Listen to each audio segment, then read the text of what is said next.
अस्सलाम वालेकुम दोस्तों। पाप नंगर ड्रामे जी अचण वारी क़िस्त में छा थींदो, छा थियण वारो आहे, या पहिरियां छा थी चुको आहे, या रईस बालाज खान मिठल खे माफ़ु कयो आहे मल्हार जी ग़लतियूं, या रईस मिठल खान जेको माफ़ु न कंदो मल्हार खे ऐं पंहिंजो पलांद गाए बजाए जेको आहे त मिठल ऐं मल्हार खां वठंदो। रईस बालाज खान सॼी हक़ीक़त हिन वीडियो में मां तव्हांखे ॿुधाइण वारो आहियां। पर दोस्तों असांजी हिकु नंढी गुज़ारिश आहे, जेकर तव्हां मुंहिंजे यूट्यूब चैनल खे सब्सक्राइब न कयो, महिरबानी करे मुंहिंजे यूट्यूब चैनल खे ज़रूरु सब्सक्राइब कंदा। हलूं था पंहिंजे मेन वीडियो जी तरफ़। दोस्तों रईस बालाज खान मल्हार खां पलांद वठंदो, उनखे कॾहिं बि बख़्श न कंदो।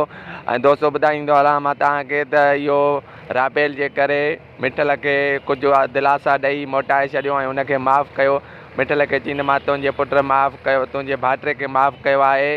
जी हा दोस्तों, पर रईस बालाज खान जेको आहे माफ़ु कॾहिं बि न कंदो मल्हार ते, ऐं मल्हार जे मथां हमिलो करण वारो आहे रईस बालाज खान। अचण वारी क़िस्त में तव्हां ॾिसंदव त रईस बालाज खान मल्हार जे मथां हमिलो कंदो ऐं जंहिंमें मल्हार ज़ख़्मी थींदो। जी हा दोस्तों, मां तव्हांखे ॿुधाईंदो हलां रईस बालाज खान जेको आहे त मिठल जे मथां हमिलो कंदो ऐं मिठल बि मारिजी वेंदो। दोस्तों उमेद कयां त हीअ वीडियो तव्हांखे ज़रूरु पसंदि आयो हूंदो।